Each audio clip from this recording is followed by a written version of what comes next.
만약에 여러 국가들이 이제 안 되겠다 우리나라 이제 너네 안 받을래 해버리면 우리나라 이제 큰일 나요. 엄청나게 고도화를 시켜놓는 게 근데 그게 국가 경쟁력 차원에서도 의미가 있을까요? 국가 경쟁력이 아니라 내가 너무 이기적인 얘기를 했구나. 쓰레기들을 또 이렇게 발굴해 주셨잖아요. 진짜 쓰레기는. 진짜 쓰레기예요. 쓰레기 관련된 어떤 그런 걸 하시는 기업들은 꼭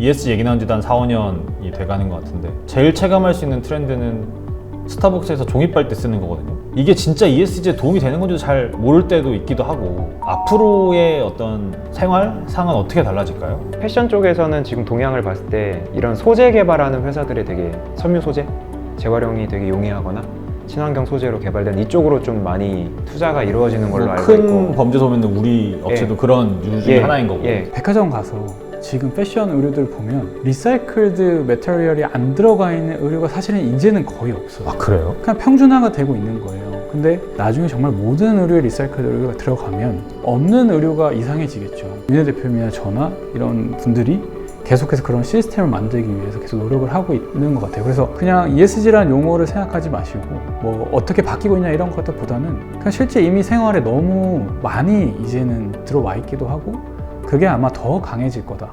미국 갔을 때 생각을 해보면 미국에서 재활용 안 하거든? 네, 독일도 안 해요. 되게 편하던데. 제 생각에 제일 이상적인 거는 재활용 기술을 국가 차원에서 고도화시키는 게 답이라고 생각해요. 그럼 그런 얘기 듣잖아요. 한 번에 몰려서 왔는데 재활용 잘 돼 와 있어도 결국 한 번에 섞이면 다 분류해야 된다고. 지구가 그 비용을 감당하고 있는 거네. 기술을 잘하는 업체들한테 돈을 줘서 R&D를 시키고 엄청나게 고도화를 시켜놓는 게 저는 정답이 아닐까 근데 그게 생각하는데 국가 경쟁력 차원에서도 의미가 있을까?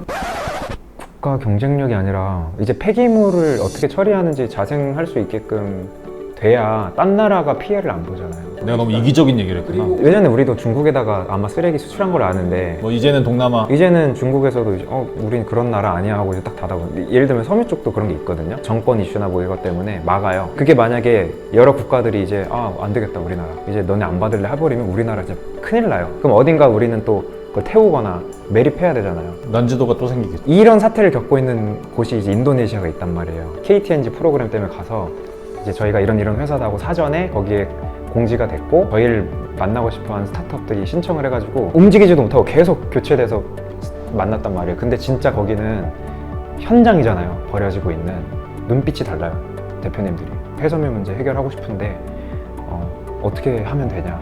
이것들이 되게 진지해요. 우리나라도 어쨌든 선진국 반열에 들어서서 상대적으로 후진국 개발도상국들한테 그런 것들을 덤핑을 쳤기 때문에 지금까지 그것들을 되게 체감하지 못했던 맞아요. 거일 수도 있겠네요. 떠미는 그 시한폭탄을 자꾸 미는 행위들이 없어지려면 기술이 고도화돼야 되는 거죠. 대표님 그러면은 저희한테 투자받을 3년 전 이런 흐름일 거를 막 다 예측을 했어? 그렇진 않고 저는 항상 상식적인 게 뭔가 생각을 하는 편인데 고등학교 때 집화장에서 옷을 소싱해서 파는 경험을 했어요. 그러다 보니까 거기 얼마나 버려지는지를 알고 있었고 집화장 가면은 옷 무덤이 쌓여있어. 산더미처럼 쌓여. 그럼 내가 봤을 때 멀쩡한 옷들이 많네요. 저는 이제 그걸 갖다가 어렸을 때는 아까운 마음에 갖다 판 거고 남은 것들 어떻게 해요 보니까 짝으로 해갖고 뭐 해외로 판대. 그때 저는 이미 이거는 브랜딩만 되면은 돈이 된다라는 것은 이미 체감하고 있었고 이 문제는 똑같을 것 같은데 많이 만들어서 남겨 버리고 소비자들이 안 입는 거 버리고 그럼 이건 어떻게 해결되지? 이게 고도화된 무언가가 되지 않으면 해결이 안 되는 거잖아요.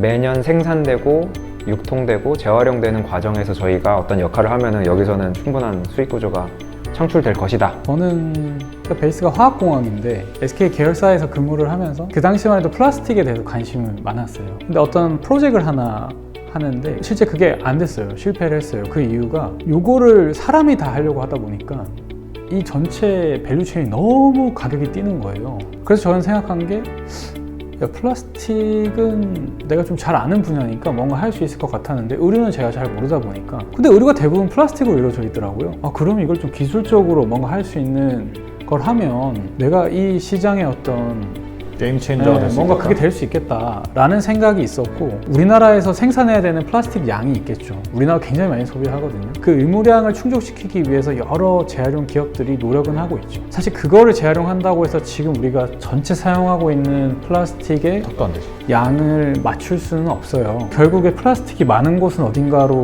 눈이 쏠리게 될 수밖에 없고 그게 의류더라고요. 그래서 그럼 의류를 진짜 이거를 원료로 만들 수 있는 기술만 개발, 물론 쉽지 않겠지만 환경적으로도 좋은데 경제적으로 뭔가 임팩트를 창출할 수 있는 게 아닐까?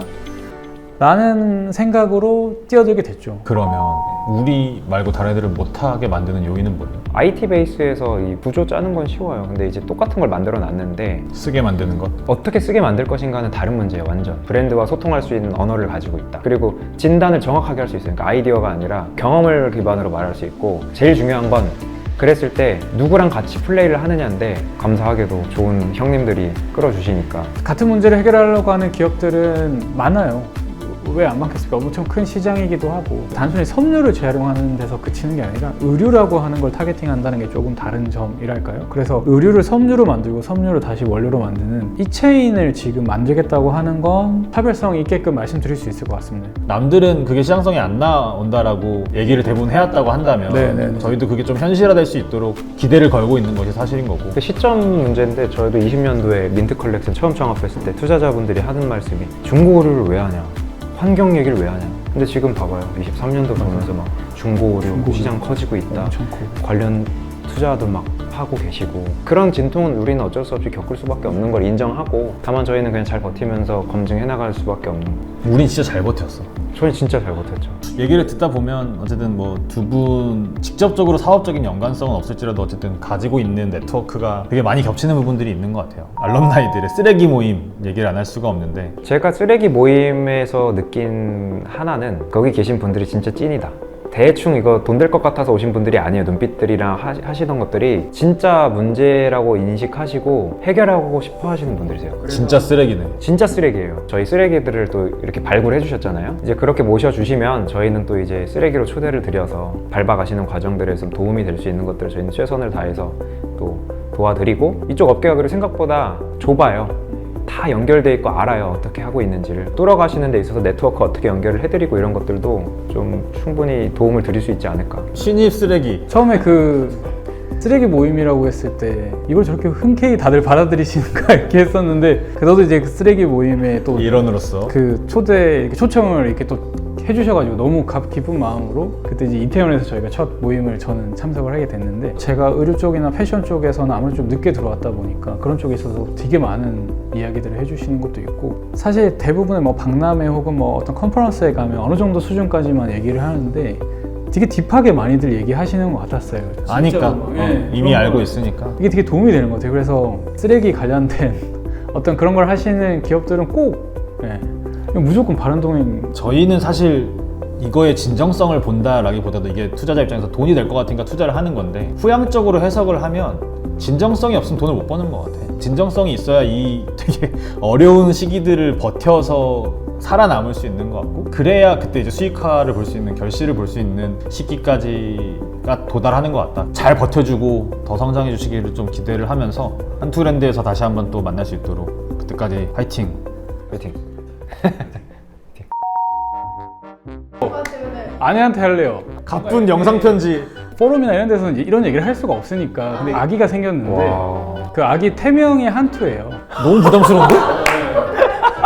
근데 한국이 투예요. 그래서 대표님 성함이 한국이니까. 근데 한투라는 게 그 한투 2차 인터뷰하는 날, 바른동행 인터뷰하는 날, 그날 아침에 그 테스트기를 봤는데 와. 그날이 그렇게 또 겹쳐서 지금 입덧 때문에 굉장히 많이 힘들어하고 있는 저희 그 사랑하는 아내님, 그 요새 고생이 많은데, 그리고 또 믿고 제가 사업하는 데 있어서 계속 무한한 지원을 주셔서 너무 감사드리고, 앞으로 또 순산을 하는 데까지 저도 일조하고 계속해서 많이 사랑합시다. 네. 이렇게 오기까지 우리 팀원들 5년 동안 진짜 창고 바닥에서부터 지금은 이제 그래도 어엿한 사무실이 생긴 지가 얼마 안 된 것 같은데, 정의되지 않은 산업을 만들어 가는데 지치지 않고 달려와줘서 너무 고맙다는 말을 꼭 전하고 싶습니다. 근데 이렇게 얘기하면은 팀원 얘기 안 한 대표님이 제 거 다시 마무리해야 되는.